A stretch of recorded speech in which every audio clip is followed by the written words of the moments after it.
Hello and welcome to Filling the Sink, a podcast from Catalan News. My name's Beth Cohen and today we're talking about the 2014 Catalan self-determination vote.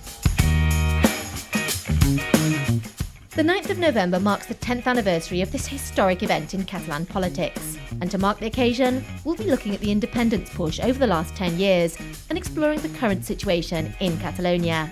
Joining me today are Gerard, Escaich, Folch and Guifré Jordan. Welcome. Hello, Beth. How are you? I'm great, thanks. How are you? Good. First time doing this podcast together. It's really nice to be all three of us in the podcast room and getting ready to dive into some Catalan politics. Now, our listeners might have varying levels of knowledge on the current political panorama. So before we get into detail, Guifré, can you please give us a brief overview of the history and the events which actually led up to the referendum in 2014? All right, I'll try to do my best. So basically, Catalonia has always had some sort of sense of nation, most people in Catalonia think that Catalonia is a nation. It's got its culture, it's got its language, it's got its self-rule, at least in the past 40 years.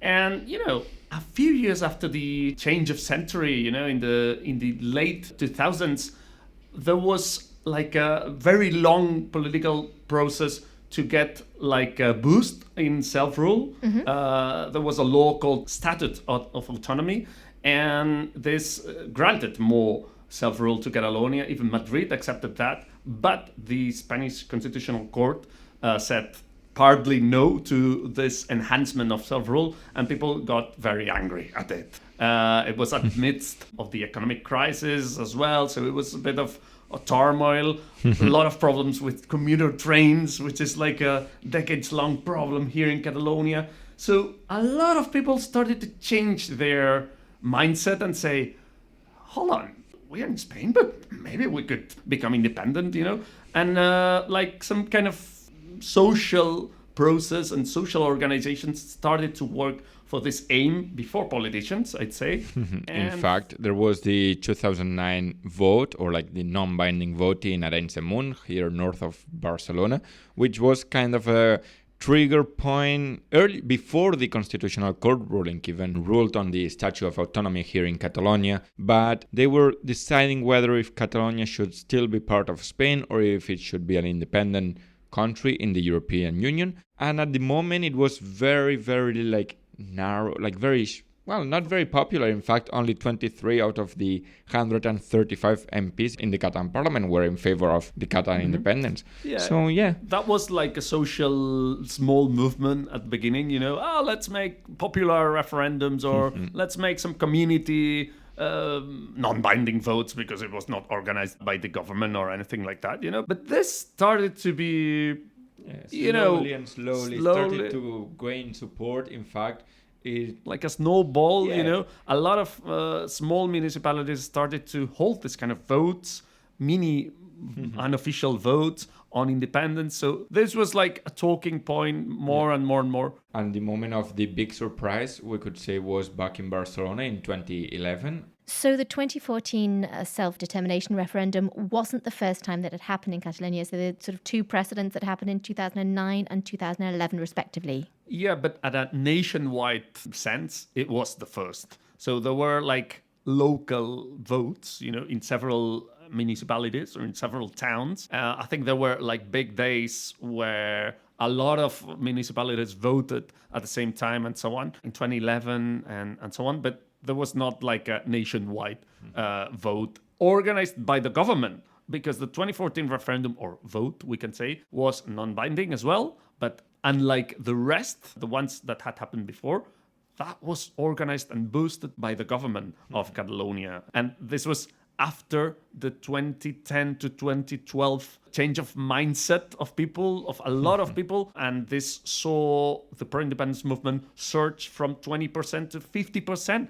in opinion polls in 2 years, It was insane. Gerard was talking about this first demonstration. And the year afterwards, in September 2012, in the Catalan National Day, in September 11th, 2012, there were 1.5 million people like openly asking for independence. Yes, I believe there were demonstrations around about that time, 2010, 2011, 2012. People kind of took to the street to protest. And a bit unexpectedly. But at the end of the day, once people were there, they were like, oh, I'm pro-independence. Oh, you too. Yeah, and it came to a surprise to everyone, even in the Catalan government, because at the time in 2012, it had to call for a snap election. At the time, it was Artur Mas, the former Catalan president, Artur Mas, from the, at the moment, Convergència i Unió, a right-wing center party, in favor of, well, they've always been in favor of Catalan identity. Catalan nationalism. But never Catalan independence. Never independence. They were playing their best card. Yes. Looking for whoever got the best outcome for Catalonia, even if it was with people in Madrid or with pro-independence parties. But they never really considered themselves in favor of independence until September 11, 2012, when 1.5 million people took to the streets, and Artur Mas, the former Catalan president, was like, okay, this is a sign. Snap election, and I'm switching officially to independence, and my party is switching to independence, more or less. I mean, it was a bit more complex than that, but it was like that, like the traditional mainstream center-right Catalan Nationalist Party switching to independence. That's like 50 more MPs automatically going to independence. So from those 23 out of 135 that Gerard was mentioning, after this 2012 election, there were 70 out of 135, majority. So with that majority, what we're talking about today was possible. So I get the feeling that in the years leading up to the 2014 referendum, things went from being sort of local and isolated to people kind of connecting with each other and getting together, and it being a sort of government-centred, organised movement. In fact, it was organized by the government, but with many other political parties. It was Convergència i Unió at the time, Esquerra Republicana, left-wing pro-independence party, and we even had at the time Iniciativa per Catalunya Verds, which were the ones that pushed for a second question on the referendum or the non-binding vote. We have to take into account that there were two questions on paper ballots.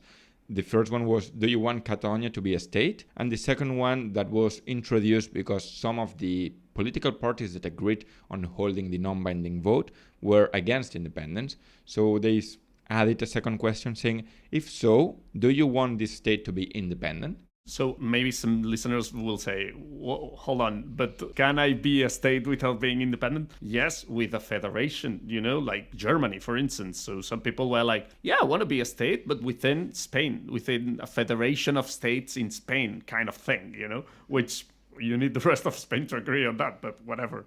But yeah, it was a bit complex and a bit weird, but it was the only consensus option in order to get all the parties who kind of more or less agreed on the vote to accept. And yeah, it was weird, but yeah, people had to make two crosses instead of one. Do you want Catalonia to be a state, yes or no? If so, independent or not independent? Obviously, independence is a theme that goes back a long way in Catalan history, and it's going to be an ongoing theme in the future with two possible outcomes. We could do a whole separate podcast on this, but just to summarise the main points, I think that people voting sort of pro-independence are looking at the fact that perhaps Catalonia is putting more into the pot than they're getting back, and also they're underrepresented culturally. And then people who are reticent about independence perhaps feel that if that meant that Catalonia had to leave the EU, that would be hugely problematic on many levels, and also for cultural reasons in terms that, they were very mixed, and Catalan people are also still Spanish and have family and friends in other parts of Spain. That'd be a perfect wrap to everything, yeah. Well, around 2.3 million people took part on the non-binding vote on November 9th, 2014. It was around 40% of the 5.5 million people eligible to cast their ballot, and it was mainly a pro-independence participation. Around 80% of the casted votes voted yes and yes, CC, to the questions, and around 5% of the cast ballots were against, completely against. 10% was yes, no. We also have to take that into account. So yes to a state, but not to an independent state. Okay, and let's have a listen to some of the people who went to vote. We're starting with a lady called Leonor Pares. She's 85 years old. Nena, 85 anys. Jo voto perquè els meus fills i nets. I'm voting so that my children, grandchildren and 3 great-grandchildren can have a better future. Més bé que avui, que ara. Let's listen to Francesc Carol. Pues que hi haurà molta gent. There will be a lot of people, and we are fed up, and we are very excited to vote for independence. We have to be a free country, and we're fed up with the government of Spain. And last of all, we've got a testimony from Neus Padrosa. Sí, una mica nerviosa. He entrat aquí tremolant les cames. I'm a bit nervous, to be honest. I was trembling when I went in to vote. It's very exciting because we're writing history. We will remember this. Recordarà. Thank you so much for those inserts. It was really interesting to hear the different viewpoints of some of the people who turned out to vote. And who were the key figures who were actually involved in the referendum? Well, we could say the Catalan president at the time, Artur from the centre-right Nationalist Party, CiU at that time. He was probably one of the key figures in this transition that we mentioned before between nationalist but not pro-independence and pro-independence. So he was like the top organizer of the referendum, I'd say. And other key figures were Oriol Junqueras from the Esquerra party, who contributed also to the organization of the vote, although his party was in the opposition, so it was not in government at the time. And the other key figure that people will remember probably here in Catalonia was David Fernàndez from the CUP, this anti-capitalist and anti-Artur Mas party, let's say. But so they were like opposed figures who worked and cooperated during those months to make sure this referendum could take place. And another key figure was Carme Forcadell, the head of the Catalan National Assembly, which was a civil society group that was founded in 2012 amidst this sudden surge of independence movement. 10 years on, Catalan News spoke to some of these key figures. Let's start by listening to some excerpts from Artur Mas. Well, the consultation that we organized on the 9th of November 2014 was the first step. The first step in order to implement our right to decide our political future. Catalonia is a nation. All nations in the world have the natural right to decide on their political future, and this is what Catalonia began to do in November 2014. And now let's hear from David Fernàndez. Crec que l'únic camí que tenim és per desbordament. I believe the only path forward is a massive democratic movement. The independence push continues to be the main political force in the parliament, without a majority, but still the first force. Que cal tornar a estar a l'alçada de la realitat i crec que precisament fites col·lectives. We must return to reality and shared goals, such as the 2017 and 2014 independence votes, as these are basic for the movement. Everyone wants to celebrate victory and never a defeat, but we are always part of victories and losses. I en graus molt diferents, tots som titulars de la victòria i tots som titulars de les derrotes. It's really interesting to listen to how we've come on this much in 10 years. And there were some other major figures who were also present back then. Could you tell me, for example, Guifré, about the importance of Carles Puigdemont? Well, at the time he was the mayor of Girona, the main city in the northeast of Catalonia, and he was like quite, I'd say, irrelevant in national politics, let's say, because probably no one who was involved in politics or no one who was not living in Girona knew about Carles Puigdemont, so he has always been pro-independence, but he didn't play a key role in this 2014 vote. Mm-hmm. So, of course, by 2017, Carles Puigdemont was a household name. But back in 2014, he turned out to vote along with the other Catalan citizens. No només l'Ajuntament, jo personalment sempre hem estat compromesos amb la idea d'una Catalunya independent. Arribats a aquest punt, no tenim una altra alternativa que buscar un camí propi a través d'una eina que és indispensable pel benestar de la nostra gent. As mayor of Girona, and he was saying that he's always been pro-independence and that there was no alternative other than finding a tool to be useful for people, and this tool was an independent Catalonia. And so far we've only heard pro-independence leaders, but what about those people who are against independence? Well, one of the big persons back then was Mariano Rajoy, the Spanish prime minister, with an absolute majority with his own party, the People's Party, a right-wing party, and he was completely against the non-binding vote. Y lo de mañana se le podrá llamar como se le quiera llamar, pero ni es un referéndum, ni es una consulta, ni es nada que se le parezca. It's important to make clear that in 2014, the Spanish government did nothing to stop this vote. This is especially important because in 2017, It was exactly the opposite. And it was the same government. It was the same government under Mariano Rajoy. So he was the same person. It hadn't changed. I remember the day before the 2014 vote, people were like waiting for the police, the Spanish police or the army or the Spanish government to stop that and so on.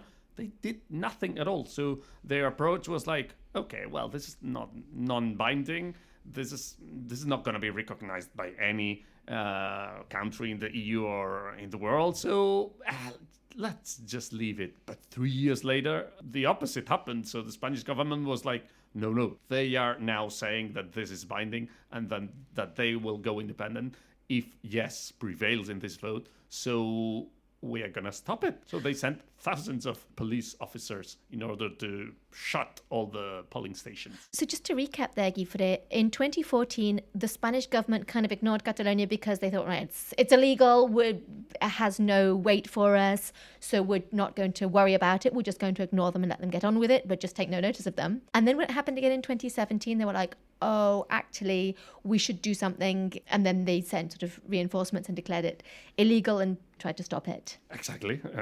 And suspended Catalonia's self-rule, jailed the loads of government officials, others went on exile and so on. There was a lot of news at the time about people being arrested, people being sent to prison, people in exile, and it became huge national news. It became an issue that all Spaniards were interested in. And the funny thing was like the prime minister in Spain was the same person, Mariano Rajoy.